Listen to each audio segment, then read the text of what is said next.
All right, today we're looking at inverse trig and integrals. This is not the integrals of inverse trigs, it's the integrals that give us inverse trig functions. Okay, so these are our formulas for the inverse trig integrals. So all of these are just kind of the opposite of what we did with the derivatives. The only big difference is this a down here. Instead of having 1 minus u squared, we have a squared, because in certain problems, if you ever got an a in the denominator of that arc sign, like arc sine u over a, that a, if simplified properly, should have become squared and ended up in that spot where the 1 was. So these are our formulas we're going to be using for these integrals. Now we have a few different methods that we're going to use to solve these. First is if it's a perfect match. So like this one is a perfect match for arc sine. Our a would be 2, because 2 squared is 4. Our u would be x, and so we have arc sine of x over 2 plus c. Boom, done, perfect match. All right, next one is u substitution. This one is almost a perfect match. Instead of just being x squared, it's something with x. So here our a, since 2 is not a perfect square, our a is going to be square root of 2. Our u is going to be 3x, and that means we'll have to do u substitution. So du is 3 dx. We need a 3 on the inside, 1/3 on the outside, so 1/3 integral du over, and I'm just going to write a squared plus u squared. This is going to be the arctangent inverse trig function. So we have 1/3 times, our formula for arctangent is 1 over a, so 1 over root 2. Arctangent of u over a, so 3x over root 2. We don't like the square roots of 2 in the denominator, so we'll rationalize. We have root 2 over 6, arctangent of 3x root 2 over 2 plus c. Okay, so there's u substitution.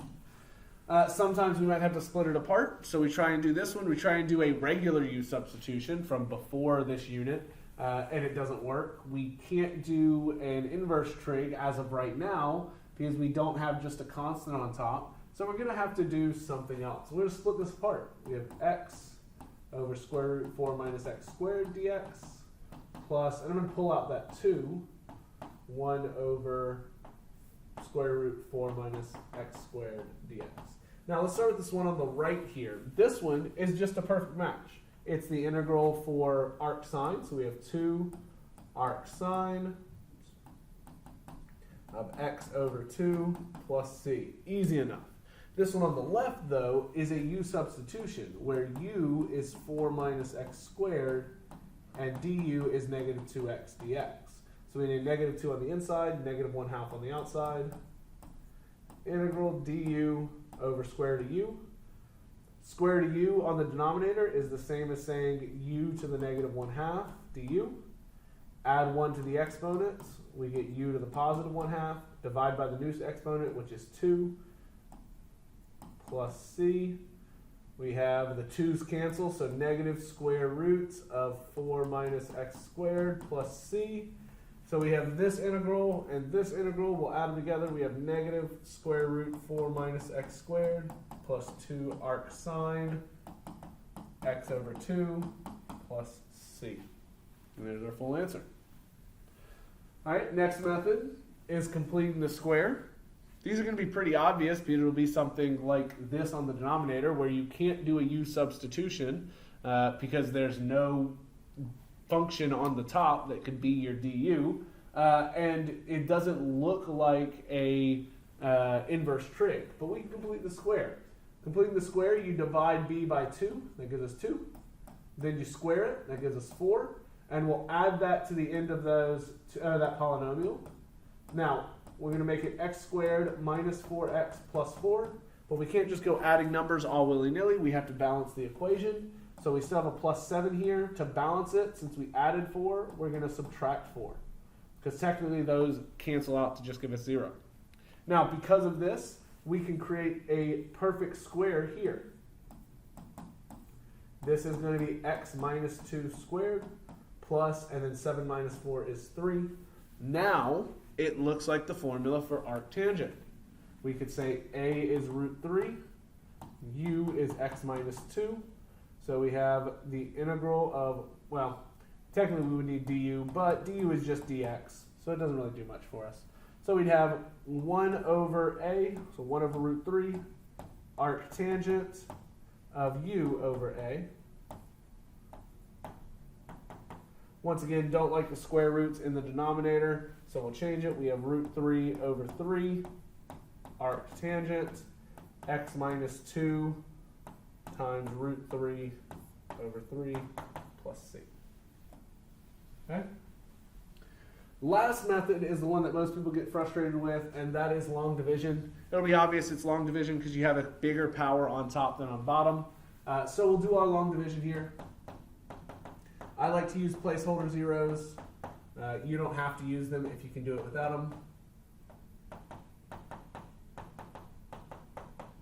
All right, we're dividing 3x cubed minus x squared is 3x. Foiling it in, or distributing it in, we get 3x cubed plus 0x squared plus 12x. We're subtracting it. That's going to be 0, 0, negative 12x minus 2. And so the top part is what we actually get. We get the integral of 3x minus the bottom part is our, plus. Bottom part is our remainder, negative 12x minus 2 over x squared minus, or plus 4. And so we've already made some progress. We no longer have a bigger degree on top than on bottom, but it's not immediately integratable. We can integrate this first part, the 3x. That just gives us 3x squared over 2. But we still need to integrate this one. To integrate this one, it's another split up problem, like we had earlier. So we have the integral of negative 12x over x squared plus 4 plus the integral of negative 2 over x squared plus 4 dx and dx. All right, this one right here is a u substitution. U is going to be x squared plus 4. Du is going to be 2x dx. We need a 2 on the inside, which means we need to multiply by negative 1 over 6. So we need the reciprocal on the outside, negative 6. So we have negative 6 integral of du over u. Integral of 1 over u is natural log absolute value of u. And then we'll plug back in our u. We still have this 3x squared over 2 in front. All right, so far we haven't done any inverse trig, but that's where this one comes in. This one is going to be inverse trig. We'll pull out that negative 2, say it's negative 2 on the outside and then 1 on top. This is just a perfect match for the arctangent. So we have negative 2 times 1 over a. Our a is 2, so 1 over 2. Arctangent of u over a. U is x. A is 2 plus c. So that's going to be a negative arctangent, so minus arctangent x over 2 plus c. There's our final answer, this big long thing down here. All right, so those are the 5 major methods that we might use to find an arctangent or might involve an arc trig function. If you have any questions, please let me know. You'll have a great